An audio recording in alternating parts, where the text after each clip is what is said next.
I'd like to thank our three witnesses for joining us today.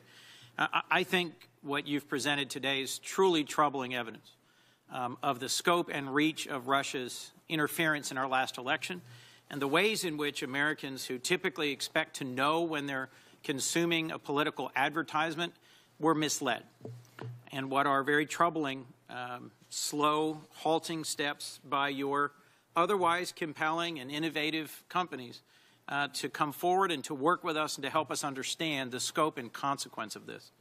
Mr. Stretch, let me start, if I could, with a political ad from Facebook.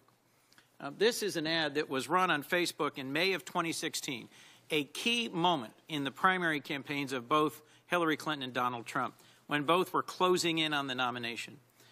A group that claimed to be Heart of Texas, you can see in the upper left, but was in fact paid for by Russians in rubles, used this ad to target Americans based on their professed characteristics, like an interest in patriotism or supporting veterans. The ad claims that Hillary Clinton is, quote, only one politician except Barack Obama who is despised by the overwhelming majority of American veterans. And it says if Clinton were elected president, the, quote, army should be withdrawn from her control according to amendments to the Constitution. This ad is nothing short of the Russian government directly interfering in our elections, lying to American citizens, duping folks who believe they are joining and supporting a group that is about veterans and based in Texas when in fact it's paid for in rubles by Russians. Should Facebook be allowed to be a platform that foreign adversaries can use to run political ads, sir? Senator, that advertisement has no place on Facebook, and we are committed to preventing that sort of behavior from occurring again on our platform. It's something we take incredibly seriously. I think you're right to surface it. It's upsetting. It makes me angry. It makes everybody who works at the company angry. When I said we are doubling our teams from 10,000 to 20,000 in order to address safety and security on Facebook, that's exactly the sort of thing I'm talking about. Mr. Stretch, thank you for that answer. Let me show you another example. There's been a lot of attention on ads, but I think we also ought to focus on events. Russians also used Facebook to make up and promote political events. A group called Being Patriotic, see the upper left, shared their event, a Miners for Trump rally to users in Pennsylvania. But again, this political event was in fact a fraud, organized, funded, and supported by Russians. Russians trying to influence our election duped Americans in Pennsylvania, coming to an event that was nothing but a fake.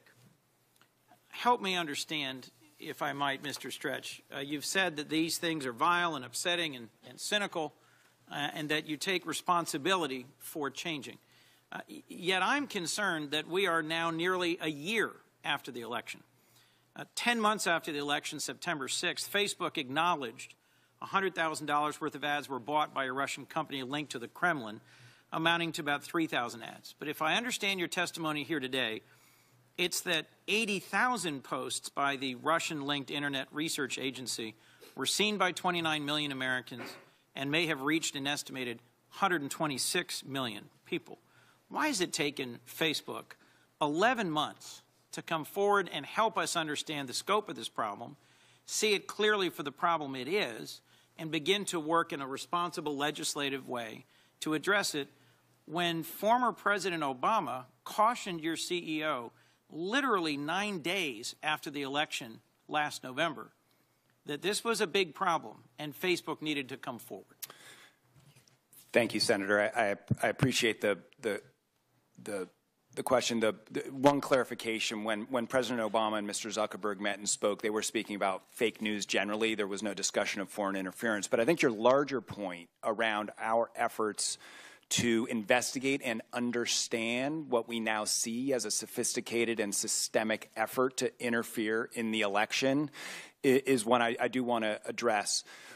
We actually published a white paper in April of 2017 that detailed our findings to that point. When the Office of the Director of National Intelligence, issued its assessment in January, we weren't sitting around. Our threat intelligence team, which I mentioned earlier, had been looking at what we the 2016 election, and on the basis of that assessment, which we saw in January, started looking hard at the question of disinformation on Facebook and identified a number of practices that we thought would be helpful for the industry to be aware of and for the public to be aware of. So we publicly issued that white paper in April. Now, as you roll the clock forward and we continued our investigation, we did further analysis, and we did then discover the ads associated with the Internet Research Agency, and at that moment, we brought those advertisements and our learnings to Congress. We issued a public blog post telling the public what we had found, and we committed to continuing our investigation and continuing to commit to share what we learned with Congress. And I'd like to make one additional point, if I may, on that content that you've exhibited. What to me is so interesting about that is it reflects the sophistication, in my view, of what we're dealing with. So this is not just an online attack. This is an online attack that affects multiple companies, multiple platforms, and it's also paired to offline activity.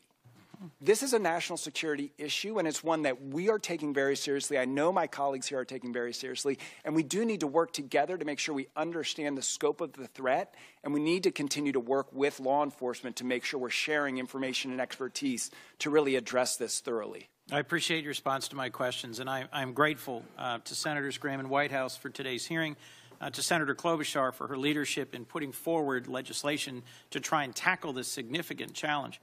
But gentlemen, I wish we had the executives of your three companies before us today, and I look forward to hearing in more concrete ways the steps your organizations are taking to address these very real threats to our democracy. Thank you.